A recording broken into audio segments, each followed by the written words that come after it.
जय श्री कृष्णा। कैसे हैं आप सब लोग। 2024 यानी 2024 आने वाला है, तो हमारी राशि पे किस तरह से प्रभाव पड़ेगा उसके बारे में चर्चा कर रहे हैं। बात कर रहे हैं धनु राशि की। ये धनु राशि वालों के 2024 कैसा रहने वाला है, क्या सौगात मिलेगी या क्या उनको सावधानी तो नहीं बरतनी है। तो चलिए स्टार्ट करते हैं कि ये 2024 धनु राशि वालों के लिए क्या कुछ लेके आया है। राशिफल स्टार्ट करने से पहले जैसे मैं हमेशा बताती हूँ, ये राशिफल देखिए आप चंद्र राशि के अकॉर्डिंग, क्योंकि ग्रहों का जो गोचर होता है वो चंद्र राशि के अकॉर्डिंग ही होता है। तो चलिए स्टार्ट करते हैं कि धनु राशि वालों के लिए ये 2024 कैसा रहेगा। हर पहलू पे बात करेंगे, उनका स्वास्थ्य, उनका कारोबार, उनका लव अफेयर, उनका जो मैरिज स्टेटस है वो किस तरह से रहने वाला है। तो चलिए स्टार्ट करते हैं। पहले लेते हैं आपका स्वास्थ्य। स्वास्थ्य कैसा रहेगा। देखिए धनु राशि पे हालांकि 7.5 उतर चुकी है, 1 साल हो चुका है, लेकिन शनि जो है वो तीसरे स्थान पे है और तीसरे स्थान से दृष्टि डालेंगे पंचम स्थान पे, यानी कि थोड़ी बहुत तो कठिनाई आपको आएंगी ही आएंगी, क्योंकि पंचम में जो है संतान का भी घर होता है और आपके एजुकेशन का भी होता है, तो जिस वजह से थोड़ी बहुत आपको स्ट्रगल तो करना ही पड़ेगा, क्योंकि शनि जो है तीसरी दृष्टि से थोड़ा बहुत स्ट्रगल दे देंगे, तो आपके जीवन में थोड़ी थोड़ी रुकावटें आएंगी। लेकिन वहाँ पर सपोर्ट कौन करेगा, गुरु, क्योंकि गुरु जो है पंचम स्थान में अभी है और राहु से तो हट चुके हैं। तो अब पंचम स्थान में गुरु आपको सपोर्ट करेंगे। थोड़ी बहुत मुश्किलें आएंगी, लेकिन सपोर्ट कौन करेगा, गुरु। 24 अप्रैल को जब गुरु राशि परिवर्तन करके छठे में आ जाएंगे तो थोड़ी मुश्किलें आएंगी, तो इसलिए आपका स्वास्थ्य थोड़ा सा खराब हो सकता है, क्योंकि स्ट्रगल बढ़ेगा ही बढ़ेगा। स्ट्रगल कैसे बढ़ेगा, क्योंकि चतुर्थ में राहु भी है, राहु चतुर्थ भाव में आ गया, तो जिस वजह से स्वास्थ्य भी थोड़ा सा खराब रहेगा। आपकी जो पुरानी बीमारी है वो आपको परेशान कर सकती है। कोई डायबिटीज़ थी या पुरानी जोड़ों की कोई बीमारी थी वो आपको दुखी करेगी, क्योंकि चतुर्थ में राहु है, वो सुख भाव में राहु आ गए ना, तो राहु आपको थोड़ा सा डबल माइंडेड कर देंगे। हर काम में आपको मन नहीं लगेगा, कुछ स्वास्थ्य के हिसाब से भी आपका दिक्कत आएगा, क्योंकि चतुर्थ के जो मालिक हैं वो गुरु, गुरु है पंचम भाव में, लेकिन वहां पर राहु है। चतुर्थ भाव में राहु होने के कारण सुखों में कमी आएगी, माता के स्वास्थ्य को कष्ट हो सकता है।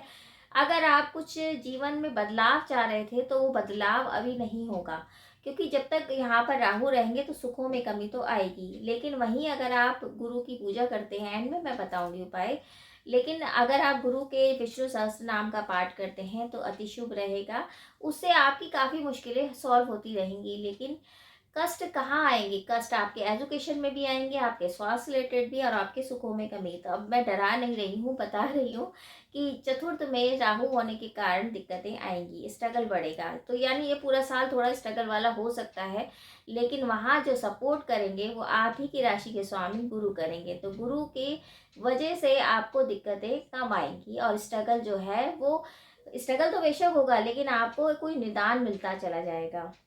अगर वहीं मैरिज लाइफ की बात करते हैं तो मैरिज लाइफ के स्वामी हैं बुध, लेकिन बुध तो हमेशा राशि प्रदान करते रहते हैं। शनि की स्थिति है तीसरे भाव में, तो पराक्रम में तो वृद्धि है। अपनी राशि के स्वामी है शनि, तो ऐसा नहीं है कि बहुत खराब होंगे, बस थोड़ी सी दृष्टि उनकी खराब हो सकती है, लेकिन आपके पराक्रम में वृद्धि होती रहेगी और थोड़ी बहुत अनबन हो सकती है मैरिज लाइफ में, लेकिन आपको सपोर्ट सिस्टम बराबर गुरु देते रहेंगे। तो पूरा देखा जाए साल आपका इर्द गिर्द गुरु के ही घूमेगा, यानी कि आप ही की राशि के स्वामी जो गुरु हैं वो आपको सपोर्ट देते रहेंगे और आपके काम को बढ़ाते रहेंगे। काम में तो कोई कमी नहीं आएगी, लेकिन काम में तो कोई कमी नहीं आएगी, लेकिन काम यानी कि 10वें भाव में केतु है, तो केतु जो है राहु जैसा रिजल्ट देंगे। तो आप ना काम को बदलने की कोशिश करेंगे बार बार, कि मन नहीं लग रहा है, ऊब रहे हैं, दूसरा काम करते हैं, इस तरह की सिचुएशन बनेगी, लेकिन आपको थोड़ा सूझबूझ से काम करना पड़ेगा। तो यही बोला जाएगा पूरा साल थोड़ा सा स्ट्रगल है, क्योंकि चतुर्थ में राहु आ गए हैं तो सुखों में कमी है, लेकिन घबराने की बात नहीं है, गुरु आपको सपोर्ट करते ही चले जाएंगे। अब हम बात करते हैं जनवरी से लेकर दिसंबर तक के, कि आपके कौन से महीने बहुत अच्छे जाएंगे, किस महीने आपको सावधानी बरतनी है और क्या उपलब्धि किस महीने मिलेगी।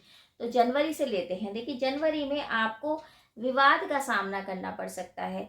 कोई सरकारी दफ्तरों से प्रॉब्लम हो सकती है, कोई विवाद आपको परेशान करेगा, यानी पुराने अगर कोई विवाद चल रहे थे तो वो एक तरह से दोबारा से स्टार्ट हो जाएंगे। कुछ ना कुछ विवाद आपके जीवन में रहेगा उस टाइम, यानी कि जनवरी में बहुत सावधानी से आपको टाइम बिताना है।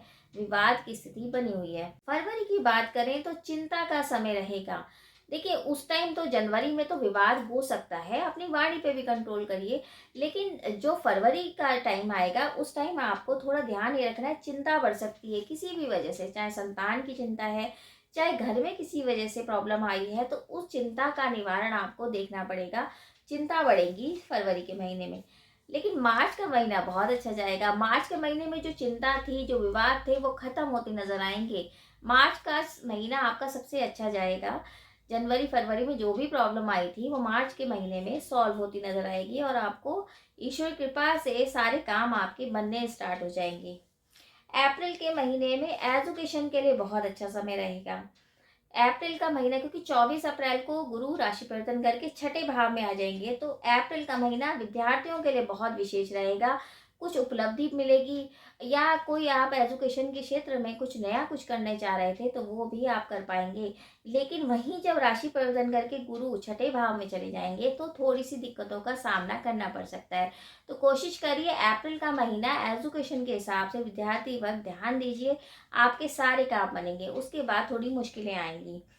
मई का महीना आपको लाभ मिलेगा। लाभ कैसे?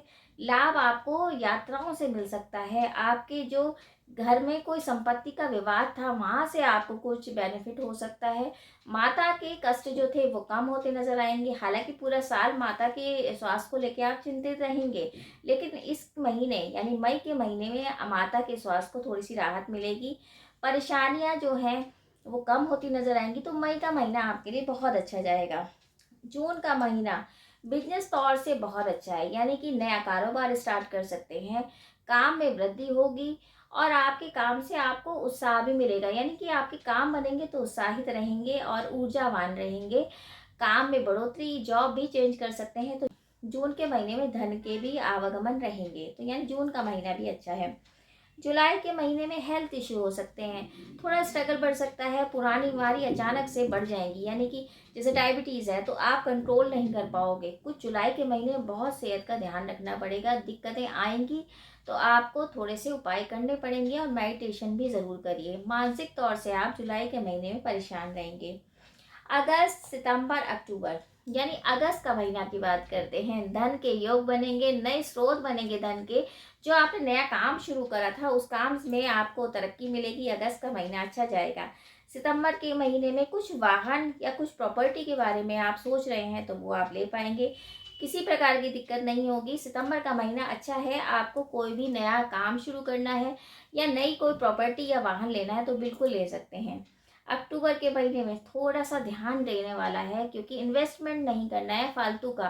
फालतू मतलब ऐसा नहीं है कि मतलब जैसे शेयर मार्केट है, आप चाह रहे हैं कि आपके पास जैसे पैसे आए, आपने सोचा कि इन्वेस्टमेंट कर दूं, तो उसमें आपको दिक्कतें पड़ेंगी। यानी अक्टूबर के महीने कोई इन्वेस्टमेंट नहीं करना है, वरना वो धन फंस सकता है। नवंबर का महीना यात्राओं के योग हैं, बाहर जा सकते हैं। यात्राओं से आपको लाभ भी मिलेगा। माता पिता के साथ आप अच्छा समय बिता पाएंगे। परिवारजनों से आपकी बहुत ज़्यादा मित्रता हो जाएगी, यानी मधुर संबंध रहेंगे। आपके पार्टनर से भी आपकी बहुत जमेगी। यानी नवंबर का महीना कुल मिला के खुशहाली वाला है। काफ़ी अच्छा आपका समय व्यतीत होगा। अब दिसंबर की बात करें तो दिसंबर में सावधानी बरतनी पड़ेगी। दिसंबर का महीना बहुत सावधान होकर रहना है, क्योंकि आपके स्वास्थ्य को भी कष्ट है। धन के क्षेत्र में आपके हानि उठाने का समय है, यानी कि दिसंबर का महीना बहुत सूझबूझ से और बहुत समझदारी से करना पड़ेगा, क्योंकि दिसंबर के महीने में आपको थोड़ी सी कष्ट हो सकते हैं। धन से रिलेटेड आपको दिक्कतें आएंगी। तो कोशिश करिए दिसंबर के महीने अगर आपको धन का निवेश करना है तो अपने माता पिता से या अपने गुरुजनों से सलाह करके करिए, क्योंकि हानि का समय रहेगा। तो ध्यान पूर्वक बिताएंगे तो अच्छा रहेगा। अब ये तो था जनवरी से लेकर दिसंबर तक के महीने कैसे जाएंगे और क्या सावधानी बरतनी है। अब हम उपायों की बात करते हैं। देखिए उपायों के लिए धनु राशि की जो स्वामी है वो है गुरु। तो गुरु से रिलेटेड आपको उपाय करने, यानी विष्णु जी की पूजा, विष्णु सहस्त्र नाम का पाठ अचूक बाण है। यानी कि आप कुछ भी काम करें, विष्णु सहस्त्र नाम का पाठ करते हैं तो अति श्रेष्ठ रहता है।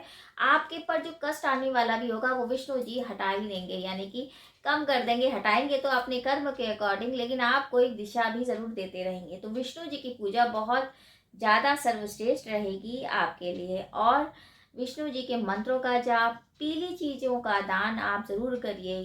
बृहस्पतिवार के दिन पीली चीज़ों का दान करिए। केले के वृक्ष अगर लगा सकते हैं आप तो मंदिर में ज़रूर लगवाइए। धनु राशि वालों के लिए बहुत अच्छा रहेगा। आप किसी नीडी पर्सन को बृहस्पतिवार के दिन पीली चीज़ों का दान भी कर सकते हैं। उससे आपके ऊपर कृपा बनेगी और आपके जो जीवन में कष्ट आ रहे हैं वो कष्ट भी दूर होंगे। देखिए, दान पुण्य तो वैसे भी करना चाहिए, क्योंकि किसी के ऊपर हम कुछ परोपकार नहीं करते हैं। हम किसी को अगर कुछ खिलाते हैं तो उसका कहीं ना कहीं हमारे जीवन में एक अंश लिखा होता है, यानी कि हम किसी को कुछ नहीं देते हैं, भगवान ही कराता है। तो अगर हम कुछ दान पुण्य करते हैं तो उसकी आत्मा से जो एक दुआएं निकलती हैं वो दुआएं काम आती हैं, और भगवान भी देखता है कि आपने कुछ परोपकार करा है, किसी की सहायता करी है, तो ईश्वर भी आशीर्वाद देते हैं। तो आप यही उपाय कर लेंगे तो आपके जीवन में जो भी साल भर कष्ट आएंगे वो कष्ट दूर होते चले जाएंगे। अब ये एक जनरल प्रिडिक्शन है। ऐसे क्वेश्चन बहुत आते हैं कि ऐसा तो हुआ ही नहीं था। तो ये एक जनरल प्रिडिक्शन है, तो आपके चार्ट के बारे में नहीं पता है तो अगर आपको कुंडली का विश्लेषण कराना है तो आप कमेंट्स बॉक्स में मैसेज भी कर सकते हैं। तो और कोई भी तरीके का डाउट आपके मन में आता है तो भी आप डिस्कस कर सकते हैं। तो इसी उम्मीद के साथ ये 2024 सबके जीवन में खुशहाली लेके आए। आपकी जितनी भी परेशानी है सब विष्णु भगवान दूर करें। और अगर आपको छोटी सी ये जानकारी अच्छी लगे तो वीडियो ज़रूर शेयर कीजिए। आप सभी को नव वर्ष की हार्दिक शुभकामनाएं। जय श्री कृष्ण।